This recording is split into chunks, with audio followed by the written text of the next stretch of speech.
Dziś zaczynamy od bardzo dobrego przepisu na biszkopt. Potem pokażę Wam, jak przygotować lekki i bardzo prosty krem, przy okazji przepyszny. I na koniec test nowej galaretki, który całkowicie nie poszedł po mojej myśli. Zapraszam. 4 białka dokładnie oddzielone od żółtek. Ja używam tutaj jajek w rozmiarze L. Jeśli masz mniejsze jajka, to po prostu dodaj jedno więcej. Szczypta soli i całość ubij na sztywną pianę.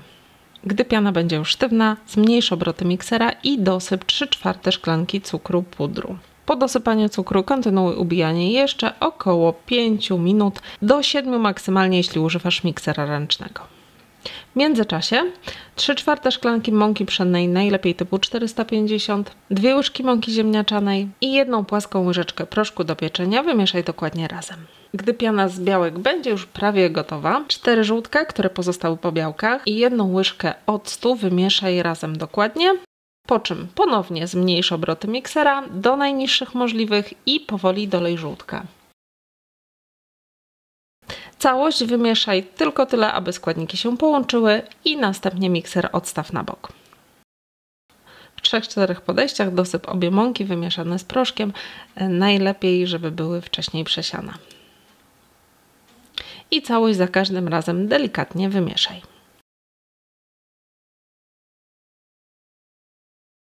Gotowe ciasto przełóż do blaszki o wymiarach 24 na 35 cm. Dno blaszki wyłóż wcześniej papierem do pieczenia, boków niczym nie smaruj. Wierzch ciasta wyrównaj i biszkopt od razu wstaw do piekarnika wcześniej nagrzanego do 160 stopni bez termoobiegu lub 150 stopni z termoobiegiem.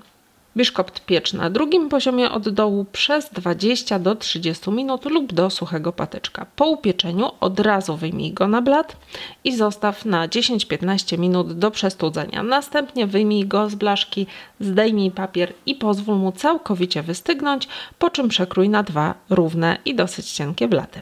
1 szklanka gorącej wody i 2 galaretki cytrynowe rozpuść razem dokładnie. Jeśli będziesz mieć problem z rozpuszczeniem galaretki, możesz całość lekko podgrzać w mikrofalówce albo wstawić w gorącą wodę. To ułatwi i przyspieszy rozpuszczenie całości. Pamiętaj tylko o tym, aby galaretki nie zagotować.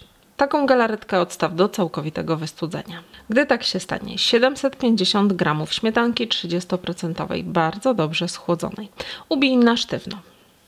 Następnie powoli dolej zimną, całkowicie wystudzoną galaretkę. Co istotne, galaretkę wlewaj pod łopatki miksera, a nigdy na łopatki miksera, bo to rozchlapie całą galaretkę po bokach naczynia. Całość zmiksuj tak, aby śmietana połączyła się dokładnie z galaretką. Nie przedłużaj miksowania, by nie zważyć kremu. Blat biszkoptu nasącz połową przygotowanego ponczu. Ja standardowo do nasączenia używam ponczu przygotowanego z 1 szklanki wody, 2 łyżeczek cukru i połowy soku z cytryny. Poncz powinien być wyraźnie kwaśny. Do śmietany dodaj mniej więcej 2/3 z połowy kilograma umytych wcześniej borówek. Można tutaj też użyć czarnej jagody, choć czarna jagoda na pewno zabarwi nieco krem.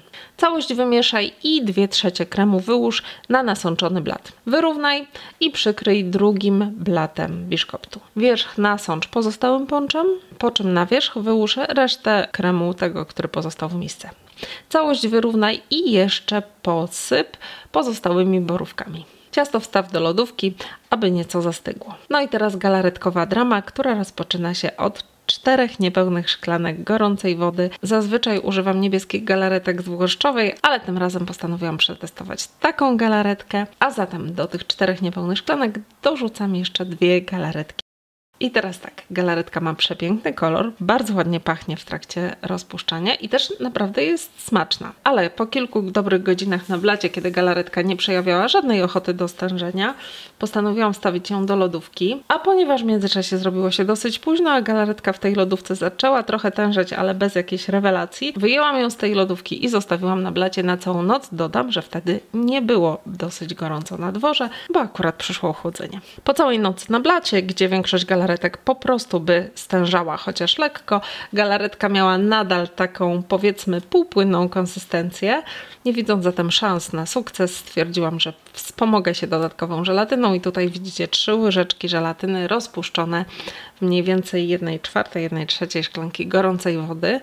Zastanawiałam się, czy taka ilość żelatyny nie spowoduje, że ta galaretka finalnie będzie twarda jak kamień, no ale stwierdziłam, że zaryzykuję. Po dodaniu tej ilości żelatyny i znowu godzinie, półtorej w lodówce, tym razem galaretka osiągnęła taką konsystencję, która pozwalała mi ją wylać na ciasto, czyli tutaj już widzicie, że jest w fazie takiej tężejącej. A jeszcze przy okazji, żeby tak zakończyć przyjemnie, przy okazji tej galaretkowej wtopy, wskazówka, jak sprawić, żeby galaretka była idealnie równa na cieście. Otóż ja wylewam tą galaretkę, jak widzicie, w formie takiej już tężejącej, takiej konsystencji, która przynajmniej trochę zapobiega, przeciwdziała przeciekom. Taką galaretkę wylewam prawie całą na ciasto, zostawiając odrobinę w misce, wyrównuję i wstawiam do lodówki, aby całość naprawdę mocno zastygła. Natomiast w międzyczasie tą resztę galaretki, która została w misce, rozpuszczam całkowicie, tak aby miała zupełnie płynną konsystencję i taką galaretkę wylewam na wierzch zastygniętej warstwy.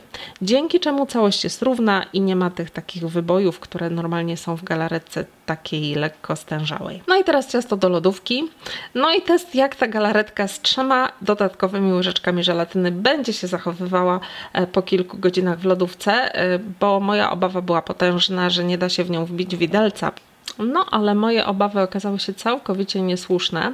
Jak widzicie, galaretka bardzo ładnie się kroi i po kilku godzinach w lodówce ta galaretka zachowywała się dokładnie tak i miała taką samą konsystencję jak każda inna galaretka normalna, której zazwyczaj używam. Więc zastanawiam się teraz, co byłoby w momencie, kiedy nie dodałabym tej ekstra żelatyny.